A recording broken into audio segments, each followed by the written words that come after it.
어린이 주일입니다. 그런데 말씀을 준비하고 또 예배를 준비하면서 문득 생각해 보니 어린이가 없습니다. 어린이 주일인데 그래서 어린이들을 대상으로 어린 자녀들을 대상으로 말씀을 전하려고 했더니 어린이가 있어야 앞에 세워두고 또는 축복성도 불러주고 그리할 할 텐데 그런 한편 또 생각해 봤더니 가정마다 어린이가 있습니다. 자녀가 장성했으면 손주들이 있고 또 주위에 관심을 갖고 내가 사랑을 베풀어 줄 많은 자녀들이 있습니다. 그리고 우리가 누굽니까? 하나님의 자녀입니다. 아무리 70을 먹고 80을 먹어도 90 먹은 어머니 앞에서는 90을 먹어도 100세가 넘은 어머니 아버지 앞에서는 어린 자녀 아닙니까? 그래서 70 먹은 아들한테 길 건널 때 차 조심해라.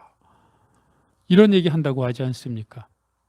부모 마음은 다 똑같고 또 우리의 부모님 되시는 하늘 아버지의 마음은 너무나 똑같기에 문득 말씀을 보면서 우리를 바라보시는 우리가 아무리 날고 긴다 또는 170, 180, 2m 또는 재물을 아무리 많이 가지고 또 권력을 많이 가졌다 하더라도 하늘에서 내려다보면 다 고기의 고건데 다 50보 100보인데 그런 우리들을 보시면서 하나님이 어떤 마음을 갖고 계시고 무슨 말씀을 하고 싶으실 것인가라는 생각을 해봤더니 오늘 본문의 말씀이 기억이 났습니다.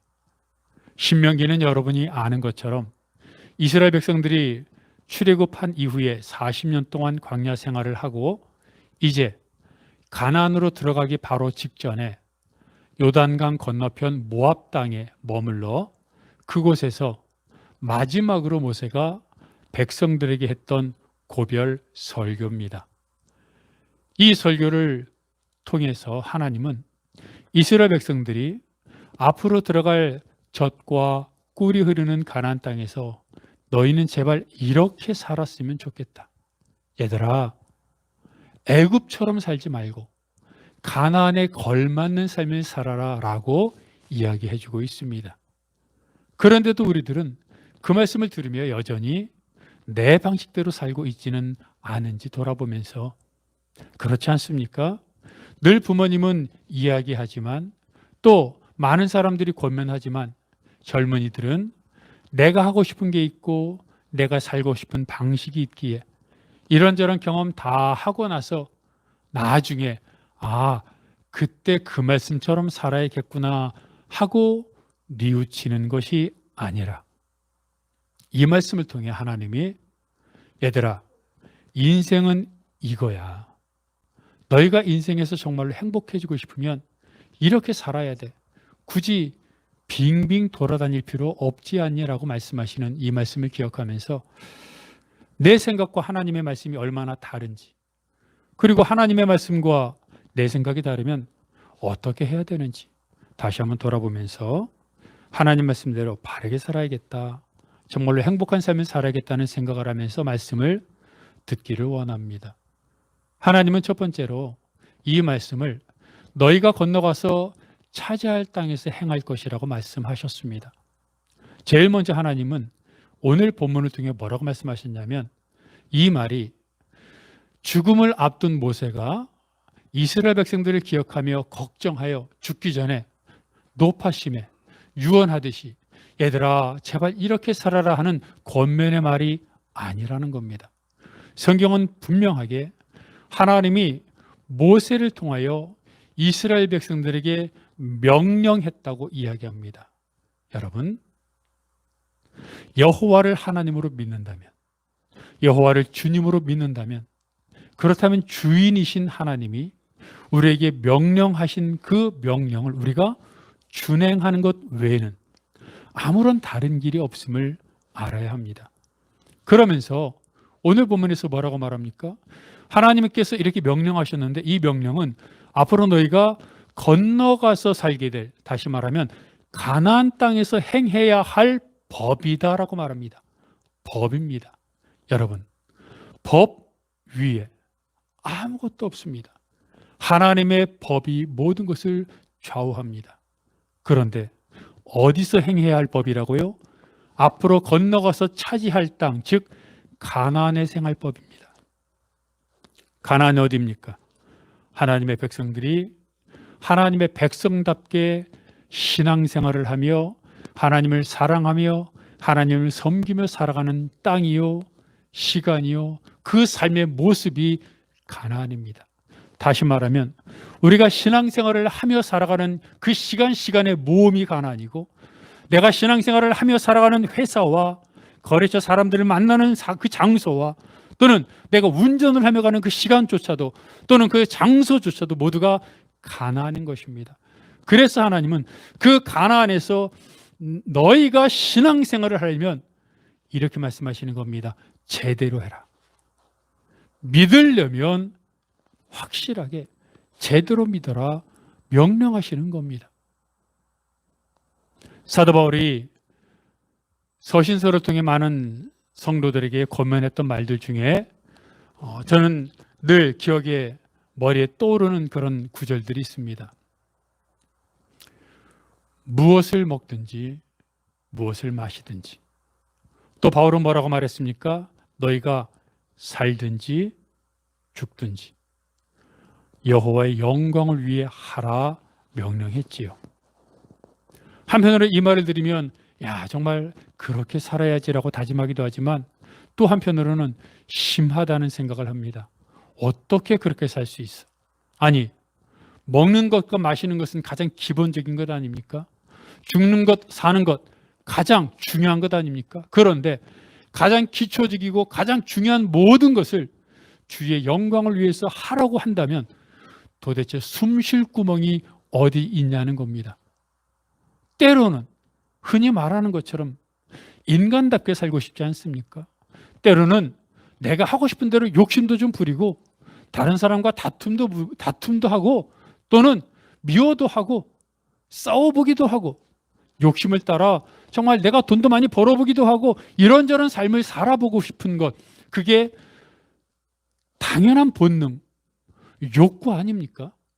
그런데 바울은 바울을 통해 말씀하신 하나님은 무엇을 하든 먹는 것조차 마시는 것조차 너가 숨 쉬는 것조차 너가 살아있다면 그 살아있는 모든 순간을 여호와의 영광을 위해 하라고 명령하십니다. 그래서 언뜻 들으면 이 말은 정말 우리를 옥죄고 숨도 쉬지 못하게 만드는 그런 말씀인 것처럼 보입니다. 그런데 이것은 하나만 아는 것입니다.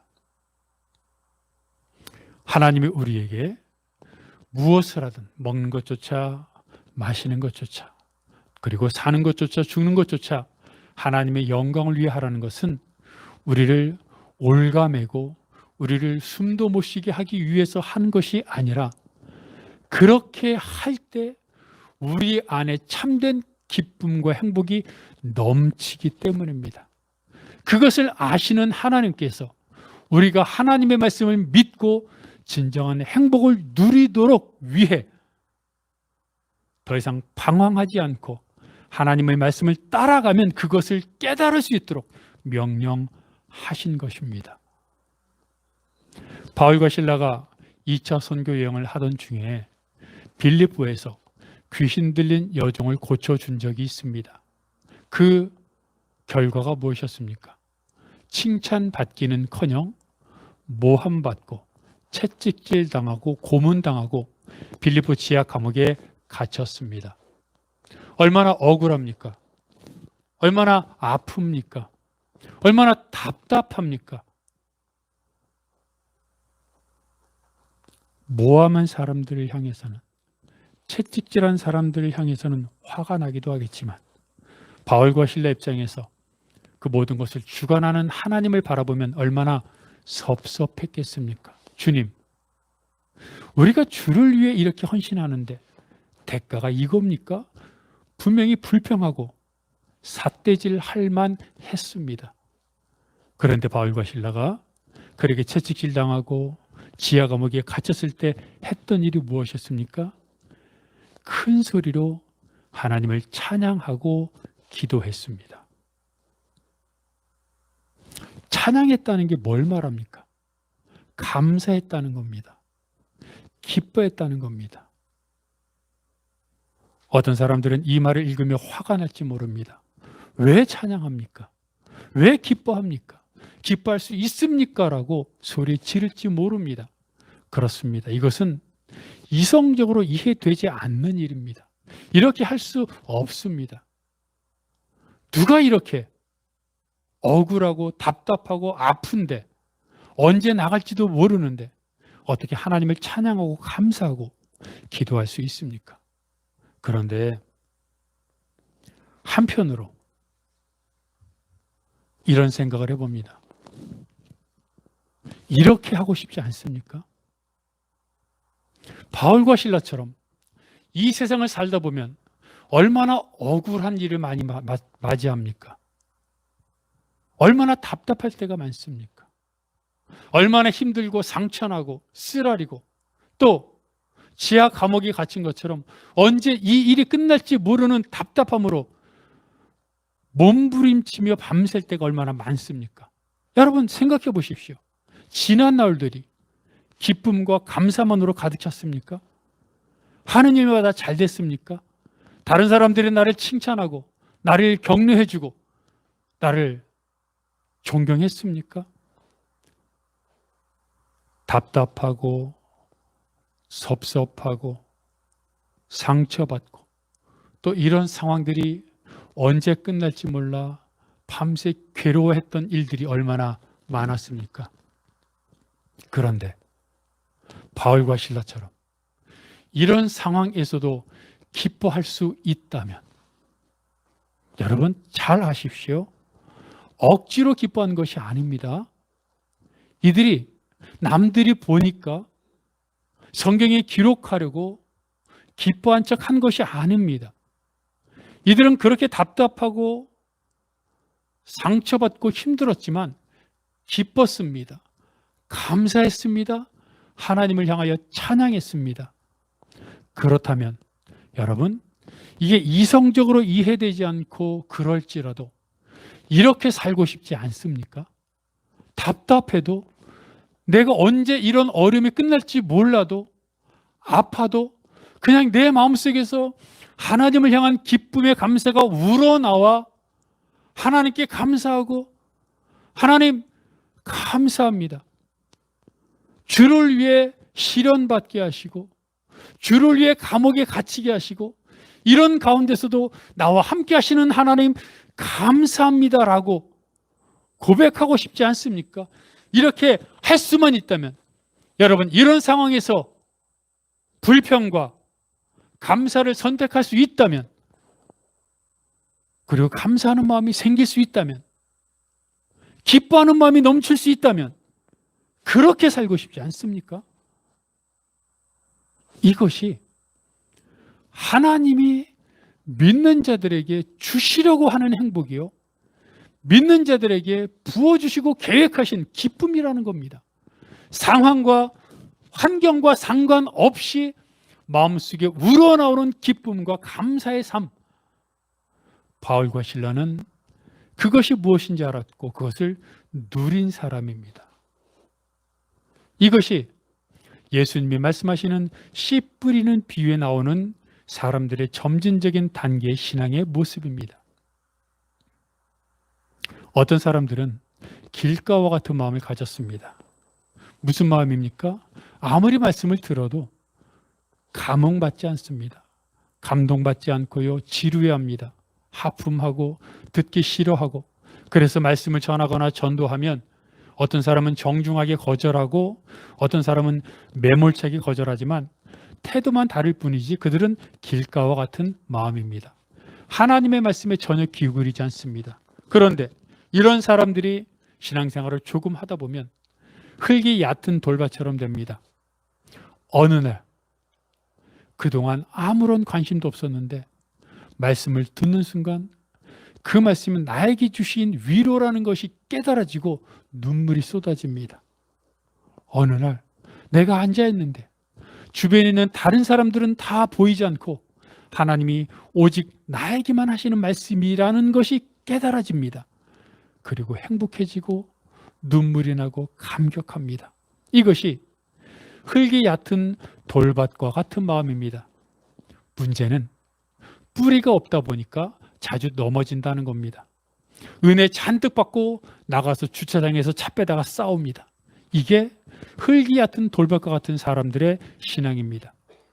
하지만 여러분 생각해 보십시오. 길가처럼 하나님의 말씀에 전혀 관심을 갖지 않았던 사람의 신앙보다는 발전하지 않았습니까? 아, 하나님이 나를 사랑하시는구나 라는 마음을 깨달았습니다. 그런데 여기서 조금 더 발전하면 가시떨기와 같은 신앙이 됩니다. 물론 가시떨기의 신앙도 성숙한 신앙이라고는 할 수 없습니다. 하지만 적어도 가시떨기가 자랄 만한 땅에 씨앗이 뿌려졌다는 얘기는 말씀의 씨앗이 자리를 잡았다는 얘기고 예수가 그리스도라는 사실을 믿어 의심치 않는다는 겁니다. 그래서 그 사람은 흔들리지 않습니다. 끝까지 믿음을 지킵니다. 단 생활에 대한 염려, 물질에 대한 유혹으로 인해 열매를 맺지 못합니다. 주님이 그리스도인 것을 믿습니다. 나는 하나님의 자녀라고 생각합니다. 그러면 그렇게 살아가야 되는데 회사의 부당한 짓이나 또는 살다 보니 조금만 더 내가 이익을 볼 수 있다는 생각이 들면 편법과 불법과 이런 것들에 고민하고 갈등하다 넘어지고 맙니다. 신앙은 있는데 열매 맺지 못하는 그런 신앙. 물론 흙이 얕은 돌밭과 같은 신앙보다는 낫습니다. 흙이 얕은 돌밭 신앙은 좋을 때는 한없이 좋지만 넘어지면 하나님이 계시는다는 사실조차 부인하는 그런 얕은 신앙이지만 가지떨기 같은 신앙은 열매를 맺지 못할지라도 주님이 살아계신다는 것을 믿는, 물론 그것도 죽은 신앙이지만 그런 신앙이기 때문입니다. 그런데 그런 신앙을 조금 더 발전시켜 나가면 좋은 땅이 됩니다. 좋은 땅은 30배, 60배, 100배의 결실을 거둡니다. 그 땅에 맺혀진 신앙은, 그런 삶을 사는 사람은 하는 일이 형통하고 하나님의 은혜를 경험하며 하나님이 부어주시는 하늘 보화를 날마다 누리는 삶을 살게 됩니다. 바울과 실라가 감옥에 갇혀서도 하나님을 찬양하고 기도할 수 있었던 것은 그들이 좋은 땅에 심겨진 믿음을 가진 사람들이었기 때문입니다. 하나님은 그렇게 말씀하시는 겁니다. 신앙생활을 통해 은혜 받고 정말로 행복을 누리기를 원하거든 제대로 하라는 겁니다. 대부분의 많은 사람들을 보십시오. 흙이 같은 돌밭이나 또는 가시떨기 같은 신앙에서 머무를 때가 얼마나 많습니까? 여러분, 예수가 그리스도는 사실을 안 믿습니까? 다 믿습니다. 나는 하나님의 자녀라는 사실을 안 믿습니까? 믿습니다. 그런데 반면에 많은 사람들이 물질 앞에, 많은 사람들이 권력 앞에, 또는 크든 작든 내 눈앞에 있는 이익 때문에 어그러진 길로 잘못된 선택을 할 때가 얼마나 많습니까? 이러니 30배, 60배, 100배의 결실을 거두지 못하는 겁니다. 하나님은 안타까운 겁니다. 하나님의 자녀들이 애굽 땅에서 신앙생활을 했던 것처럼 가나안 땅에서 신앙생활을 하기를 원치 않습니다. 가나안 땅에서는 정말로 하나님을 제대로 믿고 따르기를 원하십니다. 왜냐하면 그것이 우리가 진정으로 행복할 수 있는 길이기 때문입니다. 여러분, 우리는 신앙인입니다. 우리는 그리스도인입니다. 그렇다면 제대로 믿었으면 좋겠습니다. 정말로 그리스도인답게 내가 그리스도인이라는 사실을 기억하고 내가 하나님께서 나에게 원하시는 신앙의 삶을 한 걸음을 걷더라도, 한 발자국을 걷더라도 하나님께서 원하시는 그 방향으로 제대로 걸어가겠다고 다시 한번 다짐하고 결단하는 여러분이 되시기를 바랍니다. 두 번째로 성경은 너의 하나님 여호와를 사랑하라 말씀하십니다. 신앙생활 제대로 해야 됩니다. 그런데 신앙생활을 제대로 한다는 게 뭡니까? 모세가 말합니다. 하나님 여호와를 사랑하는 게 신앙생활을 하는 거다. 어떤 형식이나 규율을 말하지 않습니다. 제도와 법을 말하지 않습니다. 하나님을 사랑하느냐? 그러면 신앙생활을 하는 것이라는 겁니다. 하나님이 어떤 분입니까? 덧붙일 필요가 있습니까? 천지를 창조하셨죠. 지금도 주관하고 운행하십니다. 그런데 그 하나님이 우리의 하늘 아버지십니다. 무슨 말을 더합니까? 그 하나님이 독생자 예수 그리스도를 이 땅에 보내주셔서 죄 안에서 살고 있던 우리를 영원한 생명을 얻게 하셨고 구원시켜 주셨습니다. 인전 속담에 원수진 일은 냇물에 기록하고 은혜 받은 일은 바위에 기록하라 하는 이야기가 있다고 하지요. 그렇다면 천지를 창조하신 만군의 여호와 하나님의 자녀가 되었고 구원을 얻은 우리는 어떻게 해야 합니까? 사랑하면 됩니다. 하나님을 사랑하면 됩니다. 예수님을 도왔던 여인들에 대한 이야기가 누가복음에 기록되어 있습니다. 그 중에 막달라 마리아에 대한 기록이 있는데 막달라 마리아는 7 귀신이 들렸던 여인이라고만 기록되어 있습니다. 그래서 그 이외에 다른 것은 전혀 알 수 없습니다. 하지만 우리는 그 기록만으로도 막달라 마리아가 어떻게 예수님을 섬기게 되었는지 능히 짐작하고도 남습니다. 귀신 들린 여인으로 살아갔던 마리아, 그의 삶이 어땠겠습니까? 사는 것 같지 않았을 것입니다. 사람들과 떨어져 살고 무시당하고 돌에 맞고 굶주리고 인간답지 못했던 마리아를 찾아오셔서 그를 인간으로 만들어주신 주님. 마리아의 그 기쁨이 얼마나 컸고 얼마나 감사했겠습니까? 마리아는 너무나 감사한 나머지 자신의 인생을 남은 생애를 주를 위해 살겠다고 다짐했습니다. 그래서 주님이 가시는 곳마다 따라다니며 주를 섬겼습니다. 뭘 했겠습니까? 무슨 돈이 있었겠습니까? 상상해 보십시오. 무슨 일을 했을까요? 설거지, 음식 만드는 거, 빨래하는 거. 돈이 없으니 자신이 몸으로 할 수 있는 모든 정성을 기울였을 것입니다.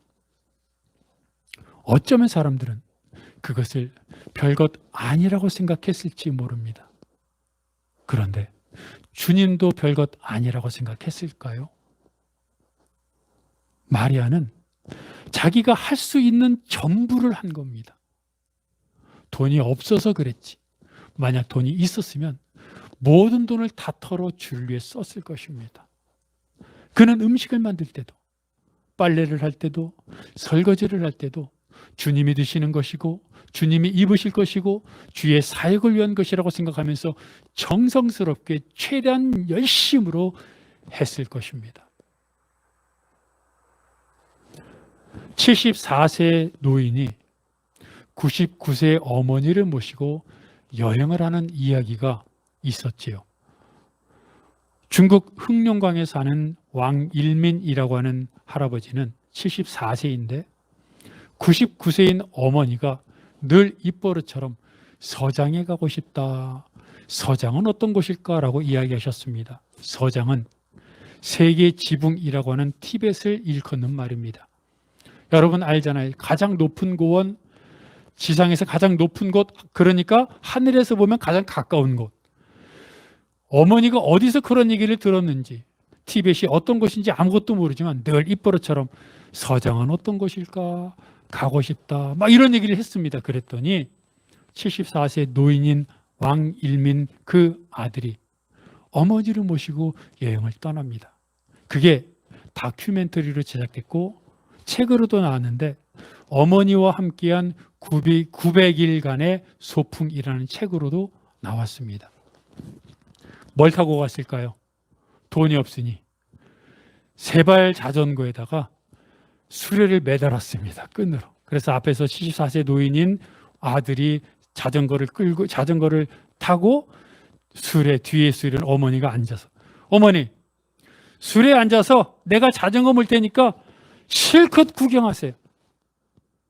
그래서 그날부터 900일 동안 여행을 시작합니다. 돈이 있었겠습니까? 뭐가 있었겠습니까? 상상해 보십시오.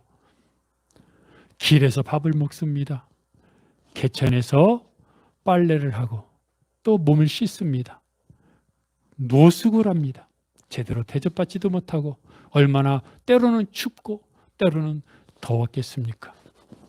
그렇게 어머니는 세상을 자기가 태어난 곳에서 한 번도 그 마을을 벗어나지 못했던 어머니가 흑룡성에서 티벳을 향하여 매일마다 자전거를 타고 수리를 타고 조금씩 하는 여행을 시작합니다. 새로운 사람을 만나고 새로운 장소를 보고 새로운 풀을 보고 새로운 공기를 느끼고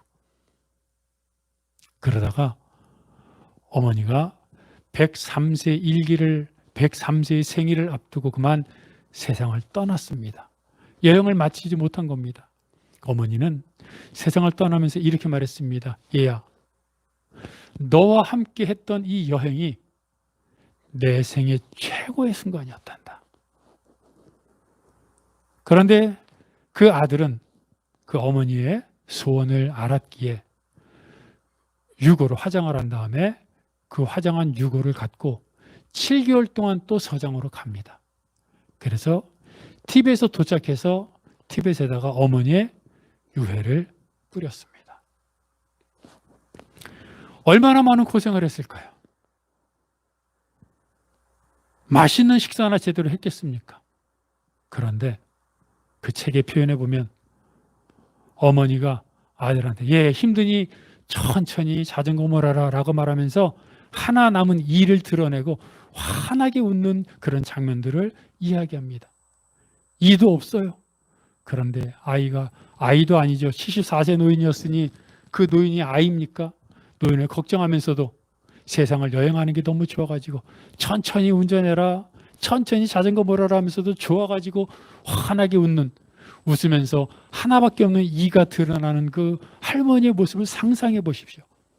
그 순간이 제일 행복했다는 겁니다. 왜요?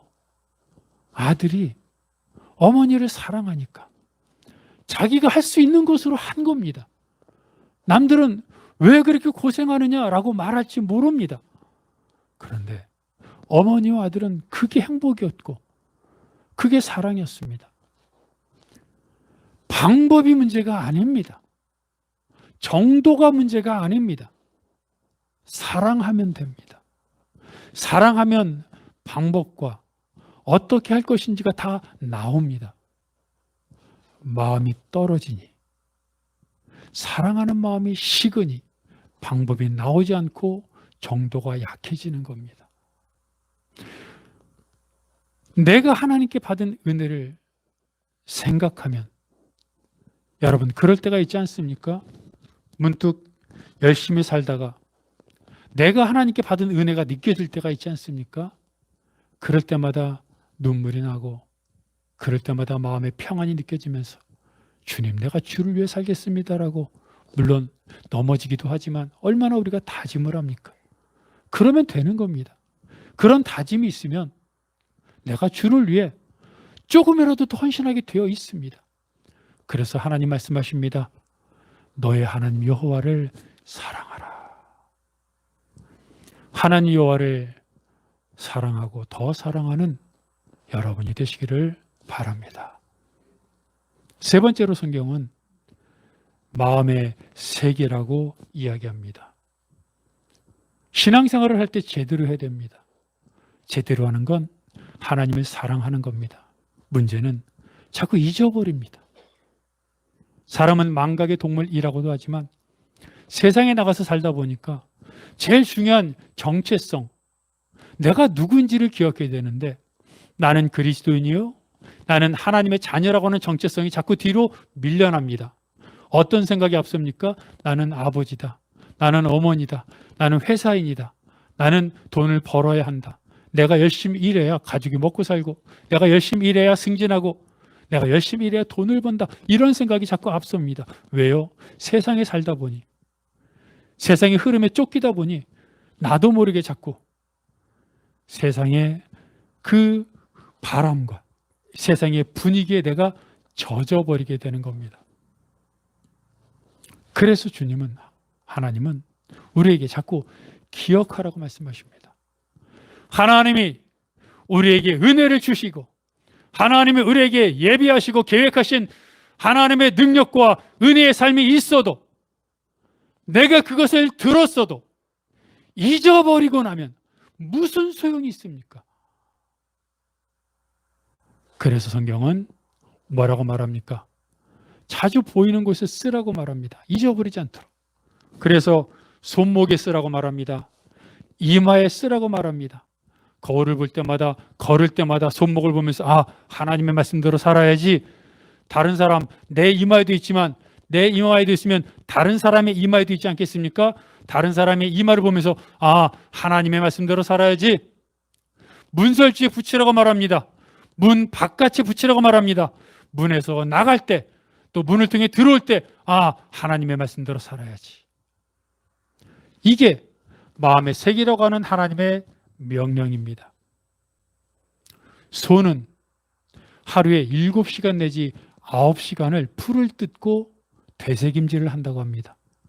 소의 위가 4개가 있는데 처음에 먹으면 1위, 2위로 가고, 그렇게 먹었던 음식물 중에 제대로 씹지 않은 건 다시 걸러내서 씹습니다. 그리고 다시 2위, 3위, 또 3위, 4위 계속 걸러집니다. 그런데 중요한 것은 소가 하루에 7시간 내지 9시간 동안 씹는 행위가 특별한 일이 아니라 일상생활이라는 겁니다. 여러분, 일상생활입니다. 되새김질이 일상생활입니다. 태권도와 같은 격투기를 배울 때 태극 1장, 2장 그 기초적인 것을 계속해서 반복하지 않습니까? 수련생들은, 학생들은 더 나가고 싶고 더 높은 단수를 따고 싶어서 더 빨리 더 좋은 거 안 가르쳐 주냐고 하는데, 사범들은, 코치들은 자꾸 기초적인 것만 반복 또 반복합니다. 왜 그렇습니까?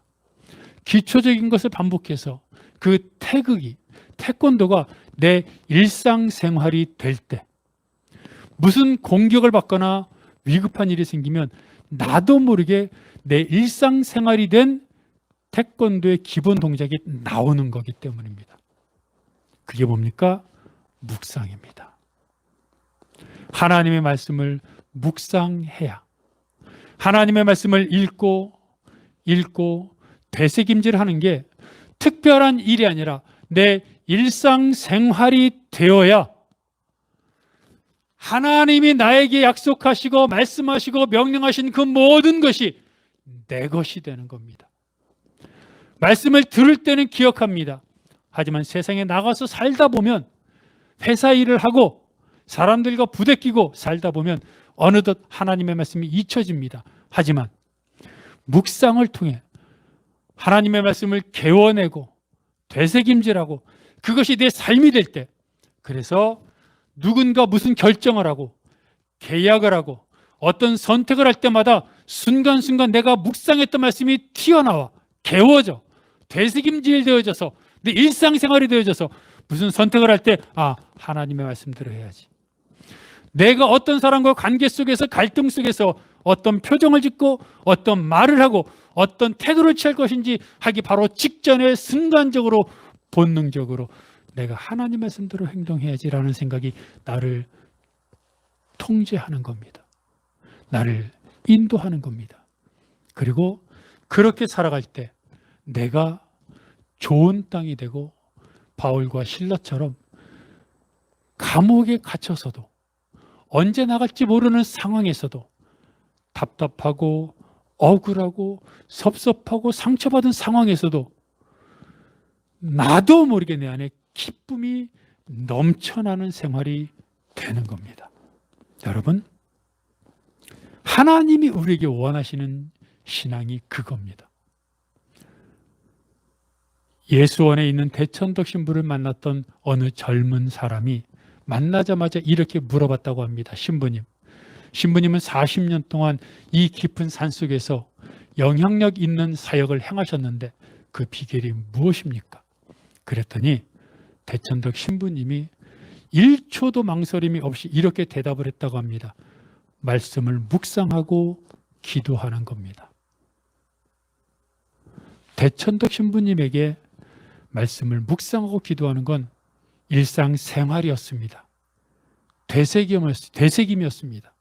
소가 하루에 7시간 내지 9시간 되새김하듯 특별히 시간을 따로 내거나 어떻게 했던 것이 아니라 그냥 자연스럽게 하루 일과가 되어버린 묵상, 기도의 순간을 통해 대천덕 신부님은 늘 하나님의 은혜를 경험하고 하나님의 이끄심을 따라 살 수 있었던 것입니다.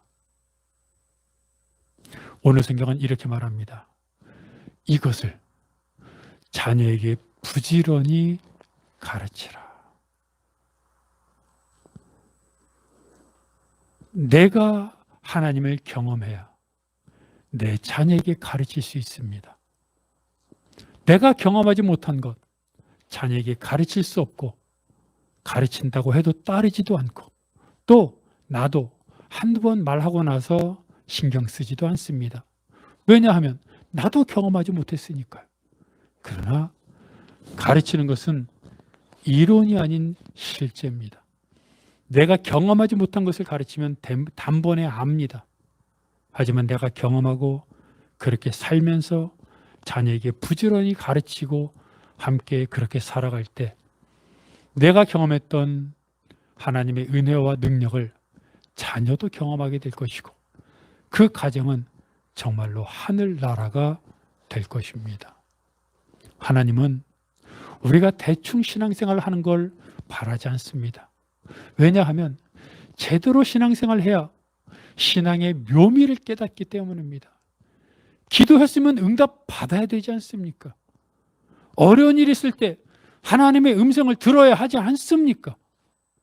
기도해도 응답받지 못하고 어려운 일이 있어도 하나님의 뜻이 무엇인지 모르고 대충 신앙생활이 원래 이런 거야 라고 생각하며 살아간다면 얼마나 잘못된 선택이요 신앙을 왜곡하는 것입니까? 주님은 우리가 지금 가나안 땅에서 신앙생활하고 있을 때 얘들아 제발 부탁하자. 제대로 하자. 그리고 나를 사랑해라. 나를 사랑하려면 자꾸 마음에 새겨라. 되새김질하고 그리고 일상생활 속에 나를 기억해라 말씀하십니다. 여러분, 삶은 늘 힘듭니다. 그러나 힘든 그 속에 하나님의 은혜를 깨닫기 시작하면 삶은 힘든 것이 아니라 기쁜 것입니다. 그것을 깨달을 때 내가 내 자녀에게 가르치지 않아도 자녀는 따라오게 되어 있습니다. 다시 한번 어린이 주일을 맞아 내가 먼저 하나님의 은혜를 경험하고 내가 경험한 하나님을 자녀들도 경험하여 가정이 주위가 하나님의 사람들로 가득 찬 천국 하늘나라가 되는 삶을 살아가는 여러분이 되시기를 바랍니다.